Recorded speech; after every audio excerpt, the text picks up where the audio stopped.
What is up, guys, and welcome to today's video where we're going to have a look at some of the best signings in the English Premier League, just in my opinion. So this is obviously a very big opinion based video, so if you have any other suggestions or who I should actually put into the squad or who I should have talked about, then feel free to let me know down in the description. No, not the description, the comments below, and then let's get right into the video.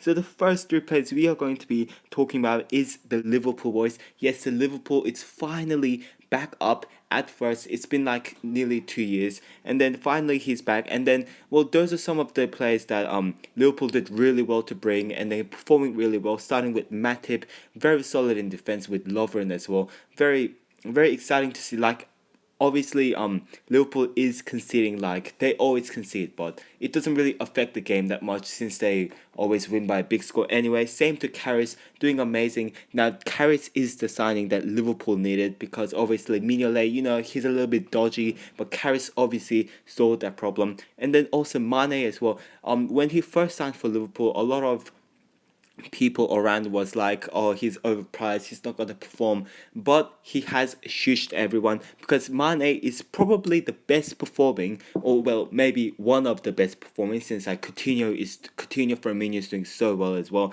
So Mane is such a good signing. I think Liverpool did so well to bring him into the squad. And then we're going to look at some of the next players as well, which is going to be Mustafi, Xhaka and Gundogan. Starting with Mustafi. Now also he's the signing that Arsenal really needed, and he's doing really well, getting some chemistry and stuff with Koscielny. He's doing really well, and he's one of the reasons why Arsenal is doing pretty decent in the Premier League this season as well, like always.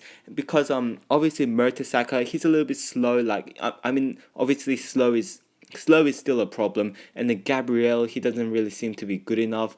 Chambers a little bit inexperienced. Mustafi is an amazing signing. Xhaka as well, he's getting some goals and assists as well. Obviously Xhaka, he's the guy that knows how to score some goals, how to bang in the goal into the back of the net. Very good signing, the player that Arsenal really needed as well. And obviously they would still need a striker because Sanchez is playing one at the top at the moment, but obviously they'll need to get like a really solid striker. Like Lucas Perez is decent, but I mean like a really decent striker, like someone like Benzema or Morata for Real Madrid, maybe Suarez for Barcelona. Someone that good for Arsenal is who they need. And then Gundogan as well. Gundogan's doing really well for Manchester City. Like his recent form has been pretty damn good, and apparently he came to Manchester City for a pretty cheap price, like relatively cheap price as well compared to someone like Pogba, who was obviously he's not doing so great at the moment, like if you look at his price. So we're going to move on to the next few players, which is going to be David Luiz, Kante and Marcos Alonso, the three Chelsea players.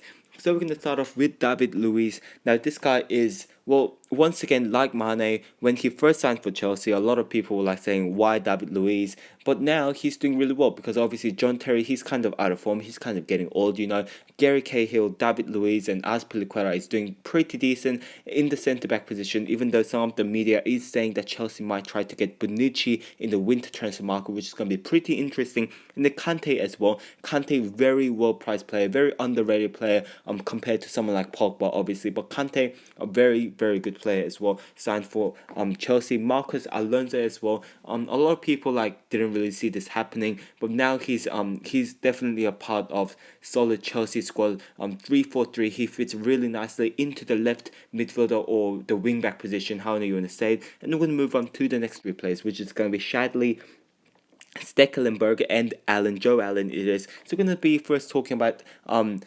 Shadley. Obviously moved from Tottenham to West Brom.